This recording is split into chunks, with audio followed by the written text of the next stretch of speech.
Andito nga pala kami ngayon sa may San Mateo dahil natuloy na nga pala yung pupuntahan natin dito sa may Pares dahil nagkikrave nga pala tayo nung isang araw. Ito na nga din pala yung inaantay ng karamihan dyan dahil ngayong araw nga pala mga kasingkit is magtitune na nga pala kami dahil meron na nga pala yung AFR reading nila Boss Pam. Ito na nga din pala yung final street tuning namin mga kasingkit, kaya kung ikaw ay interesado panoodin mo to.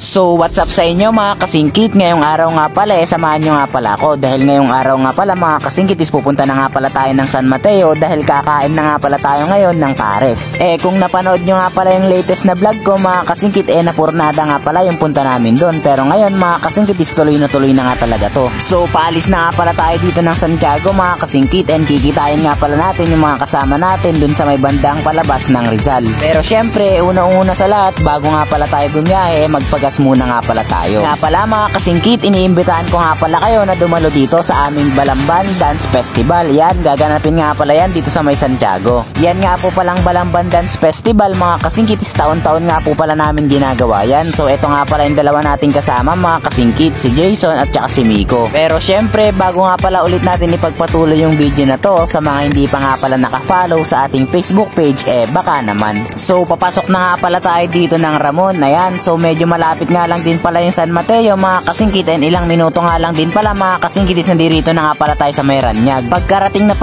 nga pala namin dito sa may pababa dito sa may Magatdam nagbuko nga pala kami dito. Pagkarating nga pala namin dito mga kasingkit is may mga nakakilala pa nga sa akin. Sila nga pala sila Carl, Anthony, Aljay at Wangwang. Ayan, shoutout na nga din pala sa inyo. Mag-iingat kayo palagi sa mga ensayo nyo. So after nga lang pala ng ilang minuto mga kasingkit is nandirito na nga pala tayo mismo sa may San Mateo. Dahil hindi ko nga din pala alam kung saan nga ba yung lugar ng pagkakainan natin ng Pares mga kasingkit naghanap-hanap muna nga pala kami dito sa may San Mateo, Barangay 3 daw yung location. And after nga lang din pala ng ilang minuto mga kasingkit is nandirito na nga pala kami mismo sa may Kapares at Beef Mami ni Kuya Amang. Syempre ano pa ba hinihintay natin chibugan na to mga kasingkit. Ito nga pala yung Pares nila at saka yung beef nila, o diba napakamura. Pagka-order nga pala namin mga kasingkit is agad-agad naman itong na-serve. And kung makikita nyo nga pala mga kasingkit tingin pa nga lang talagang napakasarap na. O siya mga kasingkit, kakain muna kami. Tara, kain tayo. Eto nga pala yung Pares nila dito mga kasingkit. Ayan, kung makikita nyo napakaraming laman at kung mahilig nga pala kayo sa taba kompletong-kompleto yan. Pwede nga din pala kayong kumain dito sa may loob nila. Ayan, napakaluwang din dito. Nga pala mga kasingkit, sa mga gusto nga din palang kumain dito, eto nga pala yung Facebook page nila. Meron nga din pala silang cart sa plaza ng 6 AM to 4 PM at meron din nga pala silang cart sa may Rizal Park around 4 PM to 8 PM. Nagsiserve nga din pala sila ng overload, unli taba,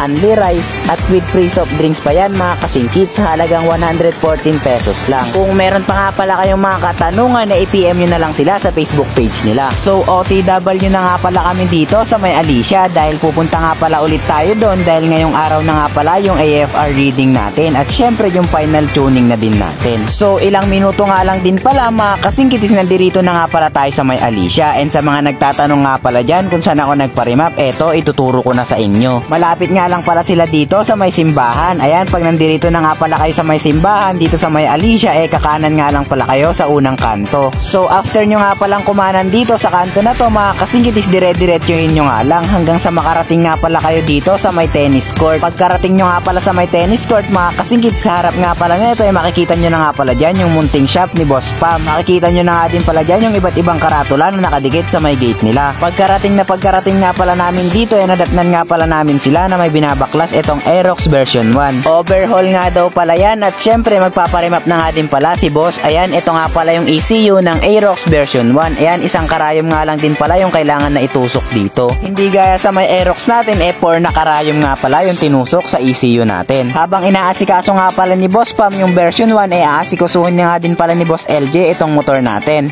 Ito nga pala yung mga ilalagay natin. Magpapalit nga pala ako ng clutch spring dahil yung dati ko nga palang clutch spring mga kasingkit is nasa 1.5 RPM nga daw pala yan. And yung sabi nga pala sa akin nila Boss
na maganda dahil kapag ka nakadyno ka nga pala mga kasingkit is talagang makikita nyo nga pala yung tunay na power ng motor nyo. Kaso nga lang mga kasingkit ay may disadvantage nga din pala ang pagdadyno. Para sa akin lang yan mga kasingkit. Ang disadvantage nito mga kasingkit is hindi naman nakadyno bed ang aktual na daan mga kasingkit. And sa mismong daan mga kasingkit is napakarami nga talagang obstacle dyan. Nandiyan na nga pala yung pangit na daan or di kaya yung napakalakas naman na hangin. Pagdating nga naman pala sa may street tuning mga kasingkit is talagang sa aktual na daan ka nga pala mag-tune. Ayan, kung mapapansin nyo nga pala dito mga kasingkit is talagang napakalakas nga pala ng hangin dito. At syempre yung daan nga din dito hindi nga din pala medyo maganda. And medyo pagpasensya nyo na nga pala mga kasingkit dahil hindi masyado makita yung indicator. Pero pagpukusan nyo na nga lang pala yung kulay green. Ayan, dahil medyo matirik nga pala yung araw mga kasingkit at maliwanag, medyo mahirap nga palang makita.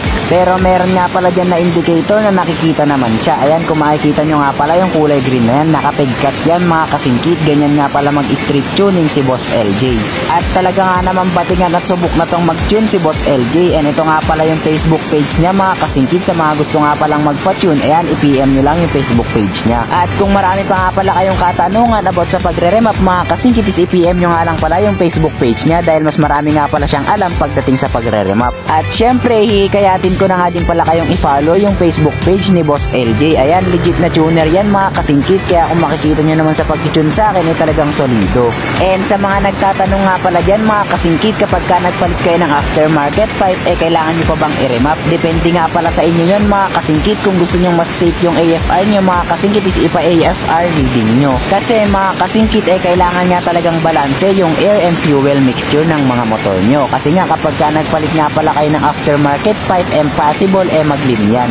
Kaya kailangan nyo nga din pala magpa-AFR reading mga kasingkit. Kasi nga yung aftermarket pipe hindi naman siya nakatugma sa may stock engine nyo. Kaya isasuggest ko nga pala sa inyo mga kasingkit, kapag ka nagpalit kayo ng aftermarket pipe magpa-AFR reading kayo para mas safe. O di kaya naman magpabudol na din kayo kay Mr. Budol o kaya kay Boss LJ na magpa-remap. So ayun mga kasingkit, tapos na nga pala tayo mag-street tuning. Ayan, sa mga nagtatanong nga pala about sa my last vlog ko na bakit ganun nga daw pala yung pagre-remap nila Boss LJ. Sa kadahilanan nga pala kakarating nga lang din pala nung AFR nila kasi nga umorder ulit sila sa may Bagyo pa. O ngayon mga kasingkit, alam nyo na. And sa mga nagbabalak nga palang magpa-remap dyan, safe naman yan. Depende na nga lang pala sa magre-remap. Kaya kung ikaw natatakot ka magpa-remap, wag ka nang matakot. At kung binabalak mo nga naman niyang magpa-remap, talagang dapat din sa may subok na at talagang gumagawa or talagang nagre-remap. Kasi mahirap na kung copy-paste lang yan. At syempre, bigyan na nga din pala natin ng pangmalakasang sticker sila Boss Pam at saka si Boss LJ. So after nga palang ma-final tune mga kasingkit, lalagyan na nga pala nila ng gasket. Ayan, para may takip din yung ating ECU. So after nga pala nun mga kasingkit, kinabit na nga din pala yung ECU natin. And shoutout pa nga pala kay Boss. So after nga palang matapos lahat mga kasingkit, nagkwentuhan nga lang din pala kami saglit and then umuwi na nga din pala kami. And nagpasama nga din pala ako sa tropa ko na si Jason. Ayan, maraming